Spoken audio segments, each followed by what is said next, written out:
क्योंकि मान सिंह को भगवान श्रीनाथ जी ही रात को स्वप्न में प्रेरणा देकर आए थे कि वहां पर इस तरह कुंभना रहता है और उसके पास आके तुम उसकी जो भी मदद कर सकते हो वो करना, मेरी मदद वो स्वीकार नहीं करता है।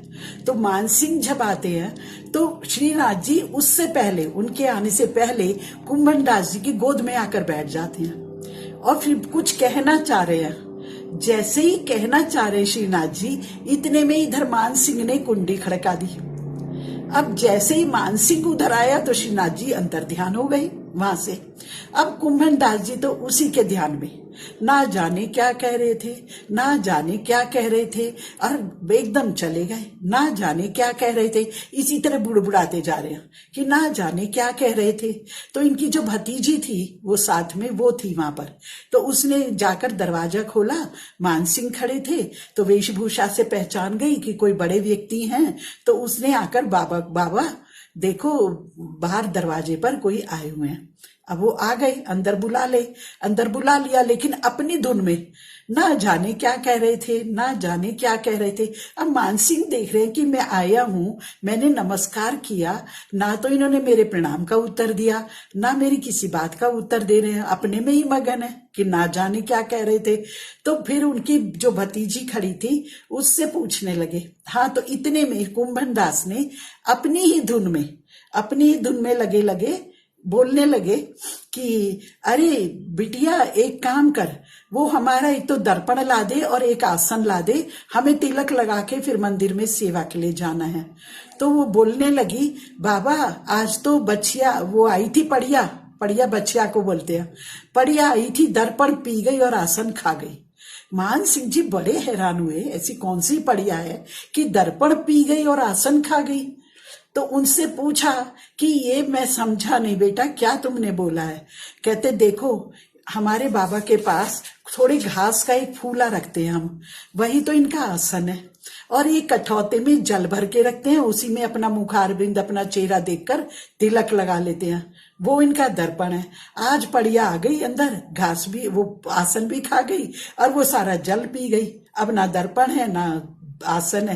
तो मान सिंह को बहुत हैरानी हुई कि अरे ऐसे भी संत होते हैं, बिल्कुल इस तरह। लेकिन अपने साथ वो भी लाए थे, रतन जटित पूरा एक शीशा लाए थे उनके लिए भेंट देने के लिए। लेकिन मान सिंह जी उनसे बोले कि बाबा आप एक काम करो, हमसे कुछ थोड़ी सी भेंट ले लो, हम आपका पूरा इंतजाम कर देते हैं, आपको कोई दिक्कत नहीं आएगी। वो बोले नहीं, हमें जरूरत नहीं है, देखो हमारे पास भगवान का दिया हुआ 2 बीघा खेत है, उसमें 3-4 वृक्ष लग रहे हैं, समय पर टेटी लग जाती है, समय पर बेर लग जाती है और समय पर और फल लग जाते हैं, तो फिर हमें तुम्हारी कोई जरूरत नहीं है, ये सब अपने पास रखो। अगर ज्यादा देना है तो आप श्रीनाथ जी के मंदिर में दे दो, हमें उसकी बिल्कुल जरूरत नहीं है, हमें कोई अभाव नहीं है। अब मान सिंह की हिम्मत नहीं पड़ी। फिर उसके बाद उन्होंने अपने उसमें से निकाला वो रतन जटित शीशा, बोले अच्छा आप ये रख लीजिए, ये तो आपको तिलक लगाने के काम आएगा। बोले नहीं, इसकी हमें जरूरत नहीं है, इतना सुंदर ये जो आप आरसी लाए हो, ये जो शीशा लाए हो, ये आप श्रीनाथ जी के मंदिर में दे दो, ये तो उन्हीं के लायक है, ये तो हमारे श्रीनाथ जी के लायक है, हमारे लायक ये सब नहीं है, हमारा काम तो चल जाता है, हम तो यमुना जी में भी अपना मुख देख करके और हम अपना तिलक कर लेते हैं, हमें कोई जरूरत नहीं है। तो मान सिंह की कोई एक बात नहीं मान रहे थे। मान सिंह बोले बाबा कुछ तो ले लो, बच्चे हैं घर में, ये सब कुछ है, मैं कुछ आपकी मदद करना चाहता हूँ। बोले मदद करनी चाहती है तो चाहते हो तो ये करना, आज तो आयो, आगे बाद फिर मत आना, क्योंकि जब आओगे तो मेरा समय खराब होगा, मुझे श्रीनाथ जी की अपने मालिक की सेवा में लगना है, मेरा समय मत बर्बाद करो, आ जा गए हो आइंदा मत आना। अब मान सिंह जी वहां से मुंह लटका कर आ गए, आके श्रीनाथ जी के मंदिर में क्षमा याचना कर रहे हैं। तो श्रीनाथ जी मुस्कुरा रहे हैं, मैं जानता था ये नहीं मानेगा, पर मैंने कोशिश कर देखी थी तुम्हारे उससे, लेकिन कोई बात नहीं है, तुम जाओ, तुम्हें कोई कमी नहीं आएगी। तो कहते मान सिंह ने वैसे वहां के उनके आसपास के जो लोग थे उन लोगों की मदद करी काफी, लेकिन कुंभन दास ने 1 पैसा भी लेने से मना कर दिया। फिर एक बार क्या होता है कि वहां पर राजगद्दी भी, उनके पुजारियों की गद्दी बदलती है, वल्लभाचार्य से बदलकर उनके जो छोटे पुत्र थे, उनके 2 पुत्र थे, उसमें छोटे वाले थे विठल विपुल जी। तो विठल विपुल जी को वहां पर उनका जन्मदिन आया, तो सारे जो लोग थे वो उनके लिए कुछ कुछ उपहार ले जा रहे थे। अब कुंभन दास के मन में भी आया कि मेरे गुरु के पुत्र हैं तो मुझे कुछ इनको भेंट देनी चाहिए। तो अब इनके पास 2 पड़ियां थी और 2 बैल थे, उसको ही बेच दिया। और उस समय पर उनको उसके 5 रुपए मिले और वो 5 रुपए ले जाकर उन्होंने विट्ठल विपुल जी के चरणों में रख दिए। जब उनके चरणों में रखे तो वो बोले इसकी क्या जरूरत थी, तुम ये सब क्यों लाए हो, कहाँ से लाए हो। जानते थे इनके पास नहीं है ज्यादा संपत्ति, लेकिन फिर भी बोले नहीं, हम अपने गुरु की सेवा में इतना तो लगाना ही चाहते हैं। कोई बात नहीं है, कैसे हल चलाओगे, हम चला लेंगे अपने आप। तो वैसे वो नहीं माने, बाद में उनको किसी तरह से और लोगों ने उनको बैल दिए, लेकिन वो खुद अपने बैल और जो उनके बच्चे थे उसको भी बेच करके उनके लिए भेंट लेकर गए। इस तरह उनका स्वभाव बताते कि कितना अच्छा था। लेकिन भगवान श्रीनाथ जी से लड़ाई भी कर लेते थे कई बारी। अब एक बार क्या हुआ, वो चैतन्य महाप्रभु का समय था कि चैतन्य महाप्रभु भी समकालीन है। उन दिनों में चैतन्य महाप्रभु वहीं ब्रज में गए हुए थे। अब ब्रज में गए थे तो चैतन्य महाप्रभु ले, हम तो ऊपर चढ़ नहीं सकते गिरिराज जी पर, क्योंकि तो भगवान का स्वरूप है, लेकिन हमें श्रीनाथ जी का दर्शन करना है, हम कैसे करें उनका दर्शन। तो कहते हैं तभी वहां पर शोर मच गया, यवन आ गए, यवन आ गए। तो श्रीनाथ जी ने बोला, सद्दू पांडे एक भक्त थे वहां पर, उनके पास एक भैंसा गाड़ी थी जो बड़ी टूटी फूटी सी ऐसे ही थी, ज्यादा बढ़िया नहीं थी। बोले हमें नीचे लेकर चलो, यवन आ गए हैं। तो हमें नीचे जो कांटों का जो धना बोलते हैं उसमें वो आ गए, कांटों के धना में। बोले हमें वहां लेकर चलो। अब कुंभन दास जी थे, सद्दू पांडे थे और 1-2 वैष्णव लगे, उनको भैंसा गाड़ी मंगाई गई सद्दू पांडे की। उस पर बिठा कर किसी तरह से बड़ी मुश्किल से कांटे झंकाड़ में रास्तों में से छिप छिपा करके सब नीचे जो कांटों का एक जंगल था उसमें लाकर उन्हें छिपा दिया, विराजमान कर दिया। लेकिन ये लीला हुई किसके लिए थी? चैतन्य महाप्रभु के लिए। जब चैतन्य महाप्रभु को पता चला कि श्रीनाथ जी यहाँ नीचे आ गए हैं तो वो तो बस खुश हो गए कि ये तो भगवान ने मेरे ऊपर कृपा करी है। तो वहां पर चैतन्य महाप्रभु फिर गए, 3 दिन उनकी सेवा पूजा करी, उनका दर्शन किया श्रीनाथ जी का। और वहां से फिर चैतन्य महाप्रभु जब जाने का उनका आया तो वहां पर शोर मच गया, यवन भाग गए, यवन भाग गए। तो श्रीनाथ जी बोले अब हमें ऊपर ले चलो, अब यवन का जोर खत्म हो गया है, भाग गए वो डर से हमारे। तो यहाँ पर कुंभन दास जी उन्हें डांट रहे हैं, कह रहे अरे लाल को भावत है टोंड को घड़ो, ये कांटे झंकार में हमें ले आया ये श्रीनाथ, ये इतना खराब है, इसे कांटों का ढेर पसंद आ रहा है। देखो तो हमारे तो कपड़े फट गए, सारा कुछ नुकसान हो गया, सारी खाल छिल गई हमारी, और देखो इसे ये भारा है, यहाँ आके सुरक्षित बैठा है और अब कहता फिर ऊपर लेकर जाओ मुझे। फिर उसी तरह से लेकर आए। तो वहां पर एक तरह से मतलब उनको उल्टा सीधा बोल भी रहे, थोड़ा डांट डपट भी रहे कि देखो तुम इतना तंग मत किया करो, कैसे हम तुम्हें कांटों में लेकर गए और कांटों में लेकर ऊपर आ रहे हैं। ये भैंसा भी चलता नहीं है बिल्कुल, ये भैंसा भी बिल्कुल टूटा फूटा हो रहा है। लेकिन कहते जब वापस लेकर गए तो भैंसा भी काफी ठीक अवस्था में आ गया, क्योंकि भगवान की कृपा है। तो वो कह रहे थे सिंह को कहा लोमड़ी से डर, कहते तुम सिंह हो और तुम लोमड़ी से डर रहे हो, उस यवन से डर रहे हो कि मुझे नीचे ले चलो कांटों में छिपा दो। तो सिंह को कौन सा लोमड़ी से डर लगता है, इतने खराब हो तुम सिंह होकर भी उस लोमड़ी रान उसको गाली दे देते हैं कि वो कौन से उससे जनी है जिससे तुम डर गए, तुम तो सबको मारने वाले हो। तो इस प्रकार से उन्हें उल्टा सीधा बोलते हुए, थोड़ा उनको डांटते हुए जब ऊपर ले आए, तो फिर जब ऊपर ले आए और सब उनके साथ फिर वही राग भोग की सेवा चलती रही। तो राजा अकबर थे उस समय पर, तो राजा अकबर ने इन्हें बुला भेजा, क्योंकि राजा अकबर के अंदर एक बात थी, था तो वो ही मुसलमान, सब अन्याय भी करता था, मंदिर भी तोड़ता था, लेकिन फिर भी जो संत लोग थे उनकी इज्जत करता था। जैसे हमने बांके बिहारी जी का भी पता है कि वहां भी आया था अकबर, बांके बिहारी जी जब वो प्रकट रहे हुए थे हरिदास जी के पास आया था। तो अब इनके पास भी उसने अकबर ने इन्हें बुला के भेजा। तो चाहते तो ये अकबर को वहीं बुला लेते, लेकिन उन्होंने नहीं बुलाया। अरे इतनी सेना लेकर आएगा, हमारे ब्रज में उथल पुथल हो जाएगी, हम नहीं चाहते वो यहाँ आए। तो खुद ही वहां पर चले गए। जब चले गए तो अकबर ने इनसे कुछ बोला गाओ, तो इन्होंने बहुत ज्यादा उल्टा सुनाया कि भक्त को कहा सीकरी सो काम, आवत जात पनैया टूटी, तो इस तरह और बिसर गयो हरि नाम।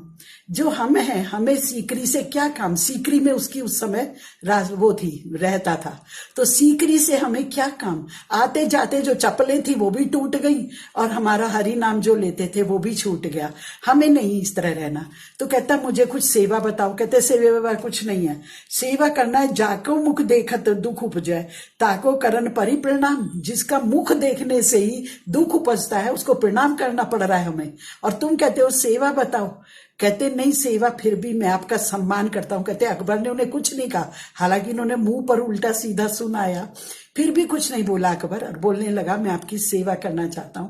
कहता सेवा करना चाहता है, आज बुलाया आगे से मत बुलाइयो। अगर आगे से बुलाया ना तो तेरा सब नष्ट भ्रष्ट हो जाएगा, अब मत बुलाइयो मुझे बिल्कुल भी। तो अकबर भी समझ गया कि ये शुद्ध संत हैं, इन्हें नहीं बुलाऊंगा। तो वो कहते हैं कि एक बार उनको जब धन दे रहे थे वो अकबर भी, तो उन्होंने कुछ भी नहीं लिया और वहीं उसके द्वार पर छोड़कर जैसे गए थे वैसे ही वापस आ गए। बोले हमारे श्रीनाथ जी से हमें अलग मत करो, उससे अलग हम होना नहीं चाहते। एक बार बताते हैं कि विठल विपुल जी के बहुत सारे जो उनके आगे संतानें थी और भक्त थे, वो लोग कहीं आगे जा रहे थे, गोवर्धन से आगे मथुरा की तरफ आगे होकर और कहीं जा रहे थे। तो इनको बोले तुम भी चलो। बोले नहीं हम नहीं जाएंगे, श्रीनाथ को छोड़कर हम कहीं नहीं जाएंगे, हम यहीं रहेंगे। लेकिन अब उन्हें राग कौन सुनाएगा, ये क्यों कौन कौन करेगा? तो लेकिन वो नहीं माने, इन्हें जबरदस्ती ले जाने लगे। तो रास्ते में से ही पीछे लौट गए और एकदम भाग गए। बोले अरे श्रीनाथ देखो मेरा वो सो भी नहीं रहा है, वो भोजन नहीं कर रहा है। तो तब सबने समझा कि वास्तव में ये नहीं रह सकते श्रीनाथ के बिना, और फिर इनको वापस जाने दिया। तो नित्य प्रति ये वहां पर सेवा में ही रहते थे। तो इस प्रकार बता रहे हैं कि जब वो उदास थे तो उन्होंने बोला कि मैं जैसा जिस प्रकार का मैं भजन चाहता हूं, जिस रस में मैं ओतप्रोत होना चाहता हूं, मुझे अभी वो रस नहीं मिल रहा। तो मेरे ऊपर कुछ कृपा कीजिए, मुझे वैसा रस प्रदान मिल जाए जैसा मैं चाहता हूं, मुझे अपने जैसा ही। देखिए हम सब की भी वही होता है, हम सब जिस रस में हैं उसी रस में हम डूबना चाहते हैं। तो इसी प्रकार से वो कहने लगे मैं उसी रस में डूबना चाहता हूं। तो फिर भक्तों ने उनके ऊपर बड़ी कृपा करी। तो जो चतुर्भुज जो थे, ये जब थोड़े से बड़े होने लगे तो फिर इन्हें उनके साथ जो संग मिला, फिर ये दोनों पिता पुत्र अपने उसी रस में अवगाहन करने लगे।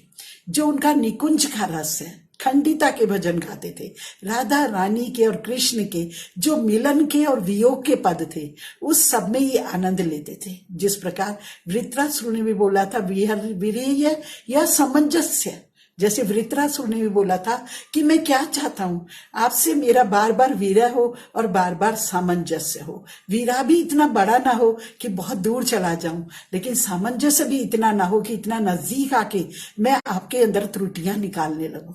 जैसे हम लोगों को भी एक शिक्षा दी जाती है कि गुरु को, भगवान हमारे यहाँ गुरु के रूप में है, लेकिन गुरु के साथ ज्यादा निकटता भी हमें उसके दोषों का दर्शन कराती है और ज्यादा दूरी भी हमें उससे दूर ले जाती है। तो गुरु के साथ भी उसी तरह भगवान की तरह एक दूरी होनी चाहिए, निश्चित दूरी, जिसमें हमें उनके प्रति सम्मान बना रहता है। इसी प्रकार भगवान के साथ यदि बार बार विरह नहीं होगा तो हमें मिलन का आनंद नहीं आएगा। तभी हम उनकी लीलाओं में देखते हैं कि किस प्रकार राधा और कृष्ण का विरह और संयोग बार बार चलता है। इसी प्रकार कुंभन दास जी भी इसी तरह के पद गाते थे, कभी विरह के और कभी संयोग के। तो दोनों पिता पुत्र उसी रस में निरंतर डूबे रहते थे। लेकिन फिर एक बार यहाँ पर उसमें क्या होता है कि इनके जो पुत्र है, एक पुत्र का देहांत हो गया। तो बड़ी उसकी बात है, तो ये उसमें बहुत उदास हो गए और रोने लग गए। लेकिन दुनिया वालों को तो होता है ना बातें बनानी है। वो कहने लगे अरे कुंभन दास बड़ा भक्त बनता था, सबको इतने उपदेश देता था, संसार नहीं चाहिए, माया नहीं चाहिए, हमें तो भगवान चाहिए, हमें तो भगवान का प्रेम चाहिए। आज देखो अपने ऊपर बीती, अपना पुत्र नहीं रहा। कृष्णदास को ही जब गाय चराने ले जा रहे थे तो सिंह ने हमला कर दिया था, तो वो नहीं रहे, तो ये उदास हो गए। तो जब उदास हो गए, बहुत ज्यादा रोने लग गए एक तरह से, तो सारे लोग इनके बारे में चर्चा करने लग गए कि तो ढोंगी है, ये है, और इसने तो दिखावा करता है, सबको उपदेश देता है। तो बात चलते चलते ऊपर विठल विपुल जी तक पहुंच गई, मंदिर तक।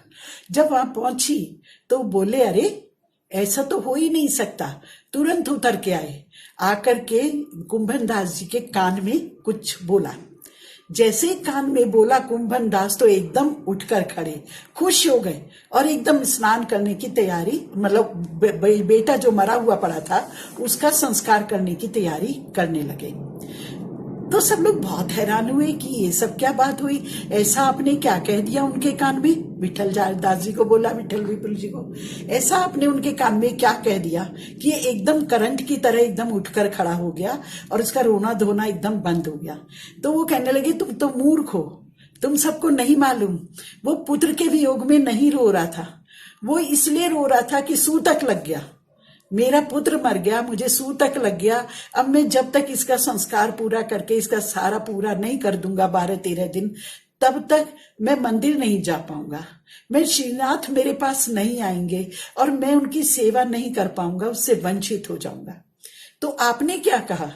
मैंने बोला उसके कान में कि देखो तुम शुद्ध भक्त हो और तुम भगवान के मित्र हो, तुम्हारे लिए कोई सूतक नहीं है, सूतक तो इन जन साधारण लोगों के लिए होता है, तुम्हारे लिए कोई सूतक नहीं है। तुम उठो, खुशी खुशी अपने पुत्र का संस्कार करो और फिर तुरंत स्नान करके यमुना में, और तुम तुरंत मंदिर में सेवा में आ सकते हो।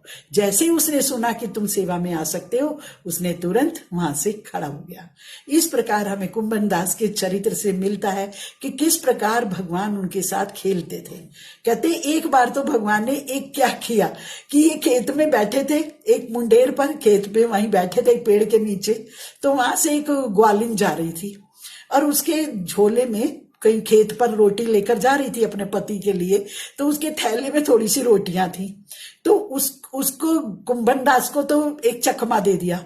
बोले श्रीनाथ जी उन्हीं की गोदी में बैठे हैं और उनसे कह रहे जरा पीछे देख, पीछे देख क्या हो रहा है। कुंभन दास पीछे देखते तो उतने में उस गोपी की थैले में से रोटी निकाल लेते हैं 5-7 और रोटियां खींच लेते हैं और फिर बोलते हैं ला मक्खन दे, रोटी खानी है हमें। तो कुंभन दास बोले तुम्हारी चोरी की आज जाएगी नहीं, यहाँ बैठे हो मेरी गोदी में बैठे हो तो भी तुमने उस ग्वालन की रोटी छीन ली। कहते और क्या करूंगा, तू तो मानता नहीं है, तू तो चोरी करता नहीं है, लेकिन मेरे से चोरी के बिना नहीं रहा जाता। तो ये ग्वालिन कब से चाह रही थी कि मैं इसका अन्न खाऊं, तो आज मैंने खींच लिया, चल तू और मैं दोनों खाएंगे। तो जबरदस्ती कुंभन दास को अपने हाथ से रोटी खिला रहे हैं। इस प्रकार कहते हैं कि कुंभन दास के पास नित्य प्रति श्रीनाथ जी खेलते रहते थे। हरे कृष्णा कृष्ण कृष्ण हरे हरे, हरे राम राम राम हरे हरे।